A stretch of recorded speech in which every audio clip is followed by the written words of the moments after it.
우리 한번 같이 하겠습니다. 나에게 최고의 소식은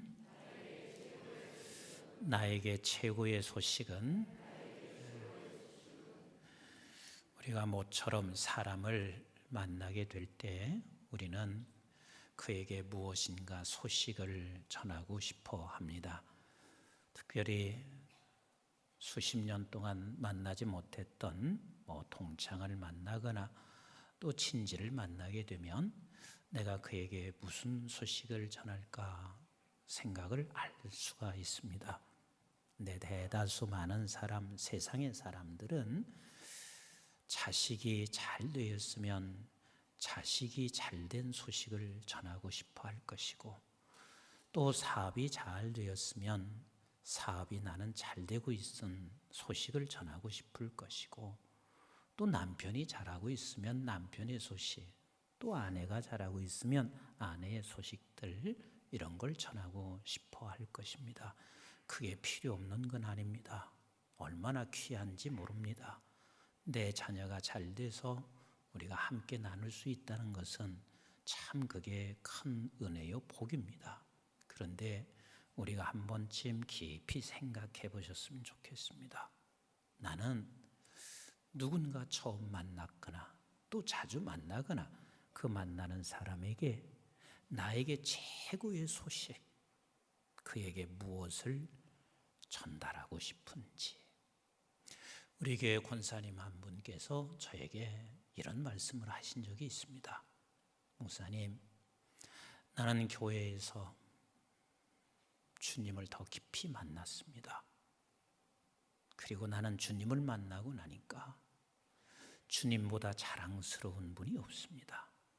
그래서 그냥 입이 열려치면 나도 모르게 우리 교회의 자랑, 그리고 예수님 자랑을 하게 되어집니다. 이 말씀을 하시는데 저에게 그렇게 큰 힘이 될 수가 없었습니다. 어쩌면 목사에게도 또 장로님들에게도 권사님이나 안수 집사님 모든 성도들이 예수님보다 더 자랑할 것이 없었으면 좋겠어요. 예수님을 깊이 만나고 나니까 그 예수님이 나에게 최고가 돼서 이 소식을 오랜만에 만나는 친구들이나 그리고 친척들이나 우리 모두에게 이 소식을 전하는 것이 가장 우선이 될 수 있으면 이거보다 더 큰 복은, 이거보다 더 큰 행복은 아마도 없을 것입니다. 누가복음은 우리가 가끔 이렇게 생각할 수가 있습니다. 또 특별히 누가복음 3장은 세례 요한의 소식인가 보다, 이렇게 우리는 쉽게 생각할 수가 있습니다. 그런데 누가복음은요, 하나님께서 누가를 통하여 예수 그리스도가 마음껏 전파되기를 원하고 있고, 또 그 예수를 만난 누가에게는 정말 내가 가장 최고로 전하고 싶은 소식이 예수 그리스도이십니다. 그래서 누가복음 1장 1절에서부터 그분은 이렇게 말씀으로 열어가기 시작합니다. 우리 한번 누가복음 1장 1절 시작. 우리 중에 이루어진 사실에 대하여 그랬습니다. 팩트입니다. 사실입니다. 거짓이 아닙니다. 사실, 내가 만난 예수, 지금부터 하나님께서 나를 통해서 기록하고 있는 이 모든 말씀은 사실에 대하여. 2절 같이 읽어보겠습니다. 시작. 처음부터 목격자와 말씀의 일꾼된 자들이 전하여 준 그대로 내력을 저술하려고 그랬습니다. 지금 나뿐만 아니라 많은 사람들이 이미 목격자가 돼서 그분에 관해서 많은 사람들을 통해서 전달했고, 지금도 역시 붓을 들고 이 말씀을 전하는 사람이 많은 중에 그 중에 한 대가 지금 예수에 관하여서 전하고 있습니다. 3절 같이 읽어봅니다. 시작. 그 모든 일을 근원부터 자세히 미루어 살핀 나도 데오빌로 각하에게 차례대로 써 보내는 것이 좋은 줄 알았노니 그랬습니다. 지금 내가 이 모든 것을 차례대로 데오빌로 각하에게 이 편지를 써 보낸다. 저는 이 말씀을 읽는 중에 저와 여러분들이 모두가 다 이 말씀을 받고 있다면 우리 모두는 지금 데오빌로 각하요, 같이 한번 해봅시다. 옆에 분에게 했으면 좋겠는데 바이러스 때문에 못 가고, 당신은 각하입니다. 네. 당신은 각하요. 지금 데오빌로 각하에게, 우리 모두에게 지금 이 각하에게 말하고 있습니다. 우리가 같이 복음을 받고 있는 저와 여러분들은, 우리가 복음을 증거하고 있는 그 어떤 누구든 모두가 다 위대한 분인 것을 여러분들이 잊지 마시고 그분들을 존귀 여기면서 이 복음이 전파되기를 주님의 이름으로 축원합니다. 그리고 4절 이렇게 말씀하시고 계십니다. 4절 시작. 이는 각하가 알고 있는 바를 더 확실하게 하려 함이로다. 그분이 복음을 들었습니다. 그렇지만 더 확실하게 이 예수 그리스도가 어떤 분인지에 대하여 말씀하시고 계십니다. 그래서 지금 누가복음 3장에서는 예수 그리스도가 어떤 분이신가 하는 말씀을 전하기 위하여 지금 2가지를 설명하시고 계십니다.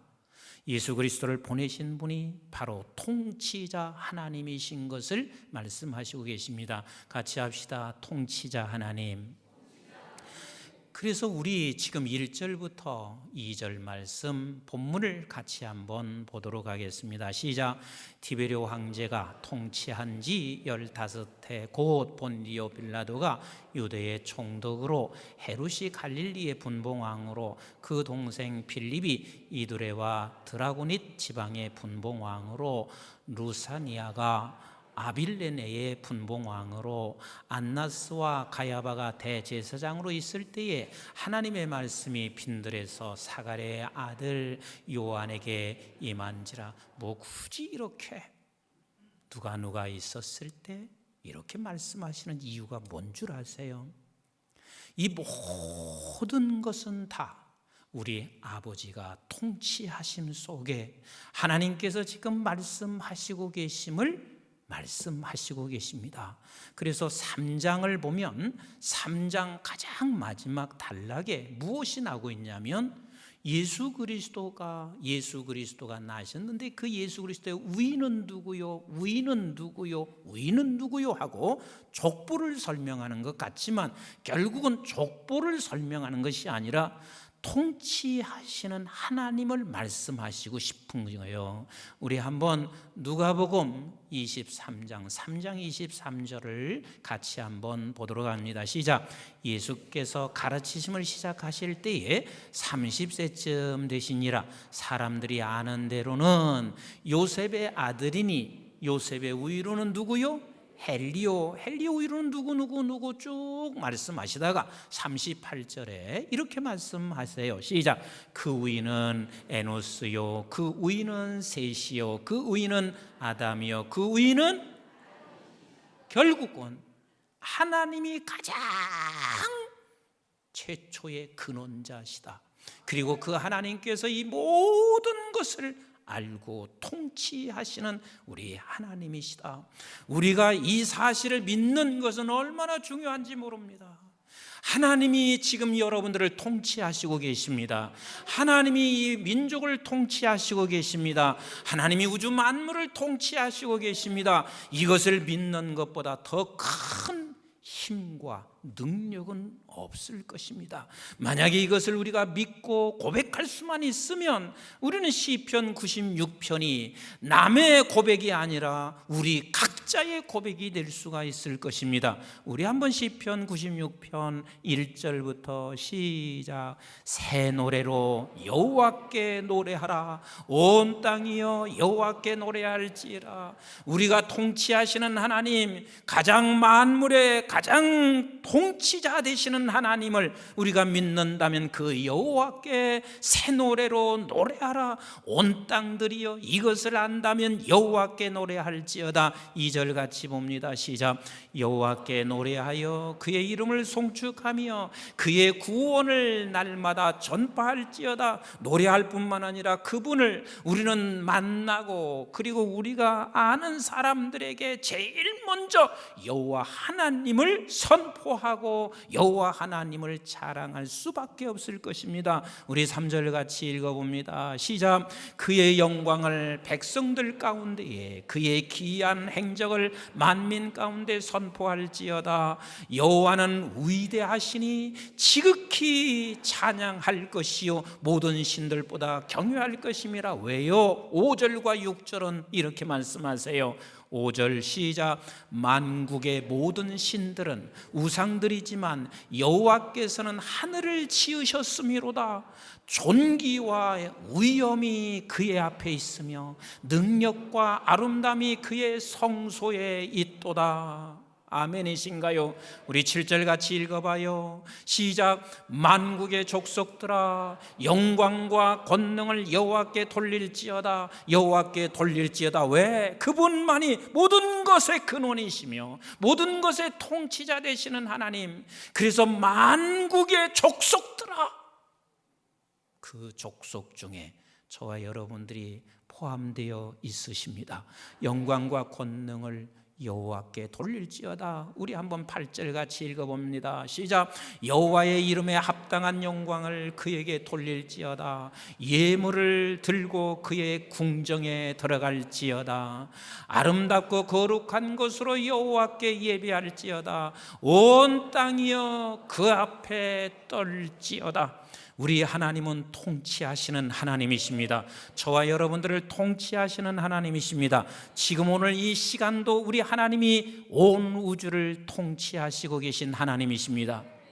그 통치하시는 하나님이 지금 누가복음 3장에서는 단순하게 세례 요한을 설명하시는 것이 아니라 이 세례 요한이 오실 구세주에 대하여, 이미 오신 구세주에 대하여 길을 예비하고 대로를 열어주고 있음을 말씀하시고 계십니다. 우리 한번 4절과 5절 말씀을 같이 읽어봅니다. 시작. 선지자 이사야의 책에 쓴 바 광야에서 외치는 자의 소리가 있어 이르되 너희는 주의 길을 준비하라. 그의 오실 길을 곧게 하라. 모든 골짜기가 메워지고 모든 산과 작은 산이 낮아지고 굽은 것이 곧아지고 험한 길이 평탄하여질 것이요. 이 말씀은 어디를 인용하고 있나요? 여러분들의 풋노트에 어디를 인용하고 있는지를 기록하고 있습니다. 우리 그것이 이사야 40장 3절로 5절입니다. 이건 굉장히 중요한 거요. 이사야 40장 3절 시작. 외치는 자의 소리여 이르되 너희는 광야에서 여호와의 길을 예비하라. 사막에서 우리 하나님의 대로를 평탄케 하라. 골짜기마다 돋우시며 산마다 언덕마다 낮아지며 고르지 아니한 곳이 평탄하게 되며 험한 곳이 평지가 될 것이요. 여호와의 영광이 나타나고 모든 육체가 그것을 함께 보리라. 이는 여호와의 입이 말씀하셨느니라. 여호와 이사야서 40장을 인용하고 있는 것은 귀한 메시지가 이 안에 담겨져 있습니다. 금요 성령 집회마다 이사야서를 강해하고 있습니다. 그런데 이사야서 39장까지를 보면 이스라엘 백성들에게는 아무런 소망이 없습니다. 절망적입니다. 남과 북으로 갈려진 것도 저들에게는 절망입니다. 그런데 북이스라엘은 아수르에 점령하고 있고 남유다는 바벨론에 점령당했습니다. 그리고 모든 지도자들은 이미 포로로 잡혀갔습니다. 39장까지 읽어보면 철저하게 저들에게는 소망이라는 것을 찾아볼 길이 없습니다. 그런데 갑자기 40장에 와서 하나님께서 말씀하시고 계십니다. 얘들아, 이 절망적인 상황에서 너희들은 지금 산과 언덕과 골짜기를 메워서 평탄하게 할 것이며, 그리고 사막이 거기에 생명의 역사가 일어날 것이며 라고 시작하는 것이 40장에서부터 시작을 하고 있습니다. 즉 지금 단순한 세례 요한이 오는 것이 아니라 오늘 너희들의 현실 속의 상황에서 우리가 깨달아야 할 것은, 그 상황 속에 예수 그리스도 구세주인 예수 그리스도를 열어가는 대로가 열려지고 있음을 말씀하시고 계십니다. 사랑하는 성도 여러분, 여러분들의 형편이 지금 어떤 형편인지 모르지만 그 형편 속에서 통치하시는 하나님이 예수 그리스도를 더 깊게 만나고 예수 그리스도를 더 깊게 알고 예수 그리스도가 나에게 구원자로 오시고 있음을, 그 대로를 열어가는 오늘의 상황이고 오늘의 형편인 것을 믿으시면 아멘, 믿으시면 아멘. 우리에게 절망이라는 것은 있을 수가 없습니다. 지금 신종 코로나 바이러스로 인해서 온 나라가, 온 세계가 많이 어려워들 하고 있습니다.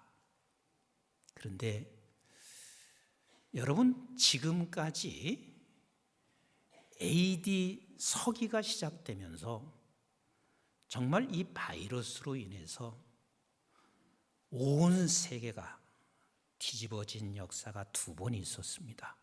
하나는 5세기 때입니다. 연병으로 인해서 그냥 이웃집이 다 죽어나가기 시작했습니다. 그런데 그때 하나님은요, 더 놀라운 일을 늘 행하시고 계신 우리 아버지세요. 믿으십니까? 얼마나 많은 사람들이요, 예수 믿는 것으로 인하여 핍박받았는지 모릅니다. 수없이 핍박을 받았습니다. 제가 자주 말씀드리고 있지만 얼마나 핍박을 받았으면 로마 곳곳에 카타콤이 파져 그 카타콤 속에서 살아갔던 저들의 모습을 지금도 우리는 현장을 통해서 목격하고 볼 수가 있습니다. 그렇게 어마어마한 사람들이 죽어가고 또 그리스도로 인하여 핍박을 받고 있었습니다. 근데 그 연병이 다 돌고 있을 때 여기저기서 전부 다 죽어가고 있는데 아무도 만지지 않습니다. 근데 어느 날 검정 옷을 입고 있었던 한 사람이 길거리에 널브러져 있는, 죽어가고 있는 사람, 죽은 사람들을 치우고 있는 모습을 보았습니다. 알고 보니까 그가 그리스도인이었습니다. 그가 그리스도인이었습니다. 이것이 일파만파 전달하기 시작해서 실제로 기독교사에서 이런 이야기를 하고 있는 거예요. 그 연병으로 인하여 그 당시 로마가 기독교가 국교가 될 수 있는 유일한 계기가 됐다라는 말을 하고 있습니다. 하나님은 우리가 알 수 없는, 상상할 수 없는 가운데 일하시고 계신 하나님이세요. 대로를 열으셔서 예수 그리스도가 더 깊이 내게 다가오는 시간이란 말이에요. 두 번째, 페스트로 말미암아 온 세계가 다 들썩했던 1347년, 48년에 시작된 페스트입니다. 중국 운난성에서 시작된 이 페스트는 중국 베이징은 이미 3분의 2가 죽었습니다. 그게 유럽으로 건너가서 당시에 인구가 4만 5천이었는데 몇 년이 지나고 나서 보니까 남은 사람은 3만 4천 명 정도가 남았습니다. 얼마가 죽은 거요? 1억 명이 넘게 죽었습니다. 여러분, 지금은 인구가 많으니까 1억 그러면 큰 숫자 아닌 것 같지만 그 당시에 모든 전 세계 인구가 4만 5천이었는데 그 중에서 4분의 1, 3분의 1이 죽었으니 나가보면 다 송장입니다. 그러니까 돈을 가지고 있고 권세를 가지고 있어도 이 송장을 치울 수가 없었다는 거예요. 왜? 아무도 그를 만지는 사람이 없었어요. 그런데 1300년대에는 이미 기독교가 융성해서 유럽 같은 경우는 전부 다 예수를 믿었습니다. 그 예수를 믿으면서 얼마나 또 많은 부패와 타락이 됐는지 모릅니다. 근데 이때 어마어마하게 사회 지형이 바뀌어지고 문화 지형이 바뀌어지고 경제 지형이 바뀌어지고 특별히 종교 기독교의 지형은 확 뒤집어지기 시작합니다. 그렇게 수많은 전염병으로 인하여 죽어가고 있었을 때 교회도 속수무책이었습니다. 어떤 사람은 이렇게 말해요. 교회 오면 안전하다고요. 뭐 그럴 수도 있겠지요. 그런데 교회 다니는 사람도 다 죽었습니다. 그러고 나니까 교회 다니는 사람이 세 종류가 생긴 거예요. 하나는 교회 나와도 별 수 없어. 다 죽는 거야. 그리고 저들이 하나님을 떠나서 뭘 믿기 시작했냐면 어느 도시에 가면 그 도시는 전염병이 덜 걸린대. 그래서 그 도시를 찾고 그 도시의 지도자를 추앙하고 따라갔습니다. 나는 그 도시를 이미 몇 번 가본 적이 있습니다. 독일 같은데 프라이부르크라고 하는 도시는요, 전염병이 들어왔지만 거의 죽질 않았습니다. 그러니까 모든 사람들이 거기에 연구하기 시작했어요. 아니 도대체 이 도시는 왜 안 죽는가? 그래서 그들이 연구한 결과는 딱 하나예요. 뭐라고 말하고 있냐면 이 도시에는, 그 도시에 가보면 작은 불과 한 30cm 정도의 고를 만들어서 전체 도시가 물이 돌게 하고 있어요. 그러니까 물이 돌아서 이 도시는 이 전염병으로부터 피하게 됐다 해서 그 도시는 인기가 높아지기 시작했고, 또 각 도시마다 이 물을 만드는 일을 그렇게 애를 쓴 그런 교인들이 생겨나기 시작했습니다. 그리고 두 번째 함께 모일 수가 없어요. 왜? 만나면 이 전염병으로 해서 흑사병으로 다 죽어가니 만날 길이 없어요. 그런데 지금처럼 인터넷으로 예배 드릴 수 있는 게 아니에요. 어쩌면 지금 우리는요, 이 예배 시간은요, 우리 교회 이 수천 명보다 더 많은 숫자가 우리 지금 함께 예배 드리고 있어요. 11시에 말이에요. 대다수 지금은 교회를 못 나오면 그렇게 드렸지만 당시에는 그렇게 예배를 드릴 수가 없어요. 더더군다나 성경을 볼 수가 없었어요. 왜? 성경은 모두가 다 라틴어로만 그 성직자가 그것을 읽어주었기 때문에 아무도 볼 수가 없어요. 그때 이 흑사병이 지나면서요, 1300년 후반기에 존 위클리프라고 하는 사람이 도전장을 내기 시작합니다. 성경을 자기 나라로 번역하기 시작했습니다. 이것이 종교계의 시발점이 된 것이에요. 이것이 성경 번역의 시발점이 된 거예요. 그리고 체코에 가면 얀 후스라고 하는 위대한 사람이 있습니다. 그가 이제는 말씀 예수를 선포하기 시작하니까 그때 그 모든 종교인들은 저를 이단이라고 그렇게 말을 하기 시작했지만 결국은 얀 후스에 의해서 어떤 일이 벌어지고 있냐면, 여러분들이 너무 잘 알고 있는 요한 웨슬러가 머물러 있었던 것이 모라비안 형제단이었습니다. 얀 후스에 의해서 모라비안 형제단이 일어나서 거기서 저들은 선교의 역할을 하며 하나님의 말씀대로 살아가는 일들을 역할을 감당하기 시작해요. 이게 종교계에게 시발점이 되어서 그 부패했던 모든 종교는 다시 개혁이 일어나기 시작합니다. 모든 사람들이 다 절망적인 상황에서 예수 그리스도를 진심으로 만날 수 있는 대로가 열려지고 있어요. 여러분들의 지금 형편과 상황이 어떤 상황인지, 아무리 여러분들이 힘든 상황이라 할지라도 우리 하나님께서는 그 상황이 대로를 엽니다. 누구를 만나는? 예수를 만나는, 예수를 알게 되는 구원자 예수를 우리가 깨닫는 그 대로가 열려지기 시작합니다. 지금도 의학계에서 이 부분은 아직도 연구의 대상이라고 생각하고 있습니다. 그런데 그때 세 번째 종류의 사람이 있었는데, 그 세 번째 종류의 사람은 수녀들이었습니다. 수도사였습니다. 수녀와 수도사는 잘 전염병에 걸리지 않는 거예요. 또 전염병이 왔어도 앓다가 다시 면역이 키워져서 그들은 살아나는 거예요. 도대체 이게 무엇인지 아직도 연구를 하고 있지만, 사실은 많은 기독교계에서는 이렇게 말하고 있습니다. 시체를 치울 길이 없어요. 그러니까 수도사와 수녀들이 그것을 해야 돼.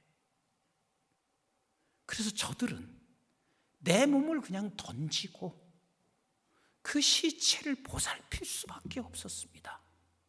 이때 어쩌면 하나님은 그 상황 속에서도 그 귀한 일을 감당하는 저들에게 면역력을 주셔서 그때 살아남은 자는 수도와 수녀사들이 대다수 살아났다, 그런 얘기를 하고 있습니다. 지금 신종 코로나 바이러스, 그때와는 비교도 안 되는 것이지만 하나님은 이런 상황에서도 반드시 예수 그리스도를 만나는 대로를 열어가시는 우리 하나님이십니다. 그것뿐인 줄 아세요? 문화도 바뀌어졌습니다. 르네상스 시대가 그 이후에 도래하기 시작했지요. 정치적인 상황도 지경도 바뀌어졌습니다. 봉건주의 사회가 근대 자본주의 사회로 바뀌어졌습니다. 한 사람이 대농을 하면서 살아갔던 그 대농의 사회가 소작농으로 바뀌어지는 그 놀라운 변화들이 일어나고 있습니다. 여러분들 꼭 기억하실 것은, 믿음의 백성들, 하나님의 백성들은 세상 사람과 다른 것입니다. 세상 사람은 절망하면 그냥 절망한 대로 우리가 쓰러지고 말지만, 우리 믿음의 백성들은 예수를 만나는 대로가 열려지고 있음을 우리는 그것을 믿고 고백하며 살기를 원하시는 우리 하나님이세요. 지난주도 한번 읽었지만 민수기서 23장 19절 말씀을 같이 한번 읽어보도록 합니다. 시작. 하나님은 사람이 아니시니 거짓말을 하지 아니하시고 인생이 아니시니 후회가 없으시도다. 어찌 그 말씀하신 바를 행하지 않으시며 하신 말씀을 실행하지 않으시리라. 믿으시면 아멘. 반드시 하나님은 말씀하신 것을 그대로 실행하시는 우리 하나님이십니다. 같이 합시다. 나에게는, 우리에게는 절망이 없다. 우리는 절망이 있을 수가 없습니다. 광야를 대로로 만들 것이며 골짜기를 메워서, 언덕을 메워서 평탄케 하여 예수 그리스도를 만나는 귀한 역사가 일어나게 될 것입니다. 사랑하는 성도 여러분, 나라가 어떤 형편이든, 내 지금 상황이 어떤 형편이든 우리 하나님이 나의 통치자이십니다. 우리의 통치자이십니다. 그 통치자 하나님은 우리에게 오늘의 이 상황을 구세주 예수 그리스도를 만나게 하는 대로의 길이라는 것, 여러분들의 상황이 지금 대로의 길이라는 것, 그래서 6절은 이렇게 결론을 내리고 있습니다. 본문 6절 시작. 모든 육체가 하나님의 구원하심을 보리라 함과 같으니라. 모든 육체가 하나님의 구원하심을 보리라. 우리의 지금 형편과 상황, 여러분들 구원하시는 하나님 구원자이신 예수를 만나는 오늘 상황이 대로입니다. 우리 민족의 상황도 우리는 절망적인 것 같지만 하나님은 반드시 대로를 열어 가실 것입니다. 그래서 저는 믿습니다. 이 민족을 통하여 하나님 세계 열방을 예수 그리스도를 드러나게 하실 것이며 이 민족을 통하여 세계 열방에 하나님의 나라를 세워 복음으로 섬기는 민족 될 것을 저는 믿습니다.